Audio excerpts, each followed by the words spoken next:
Hi, I am attorney Mary Karen E. Quizon-Sakkam, a tax partner at KPMG in the Philippines. Welcome to KPMG PH Insights EOPT series, where we dissect and discuss significant tax matters that impact your life.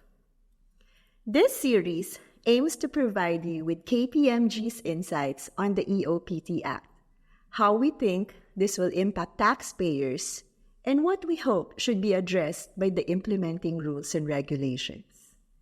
Joining us today is Attorney Myla S. Maralit, another tax partner and head of Business Development Unit 3 at KPMG in the Philippines. Hi, Miles. Hi, Karen. I'm happy to join you here.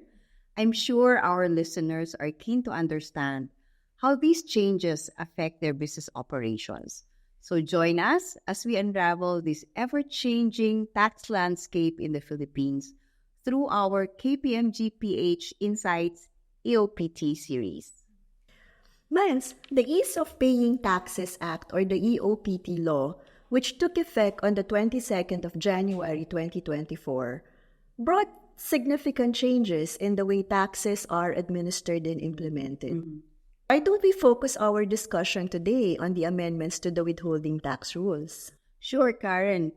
Under the EOPT law, claiming costs and expenses is now a step easier for taxpayers, no?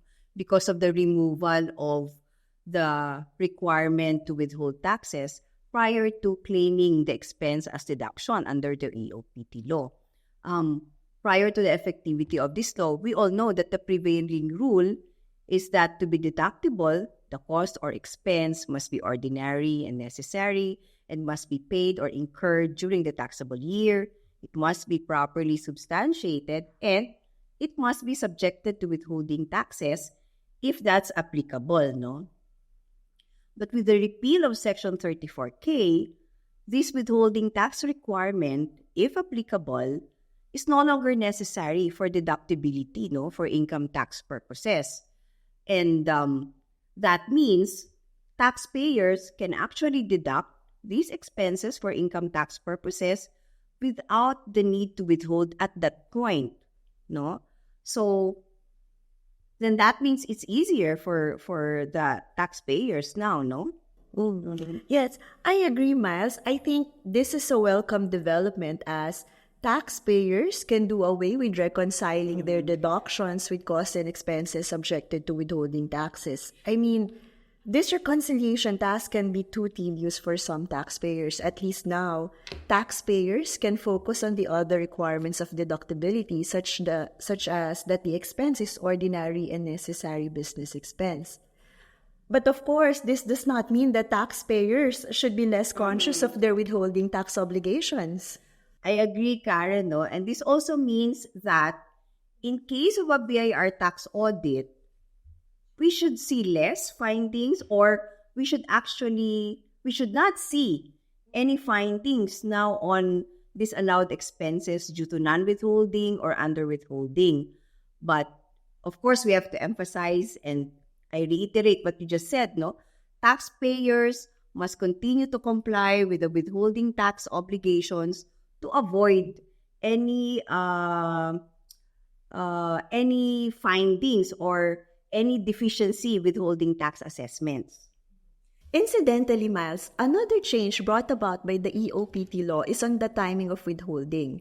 So under the EOPT law, the obligation to deduct and withhold arises at the time the income has become payable. Yeah, the new rule seems simpler than the existing withholding tax regulations, no, which you all know provide that the obligation to withhold arises at the time the income payment is paid or payable, or when the income payment is accrued or recorded as expense or asset, whichever is applicable in the payer's books, whichever comes first, no?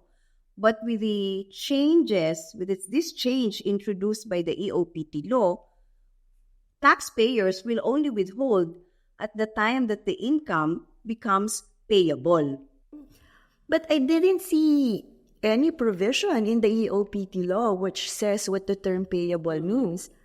Are we supposed to interpret the term payable based on its definition under existing withholding tax regulations, which is the time when the income becomes due, demandable, or legally enforceable. Yeah, Karen, no, I do hope that the implementing rules and regulations of the EOPT law will provide a definition of the term payable as contemplated under the EOPT law.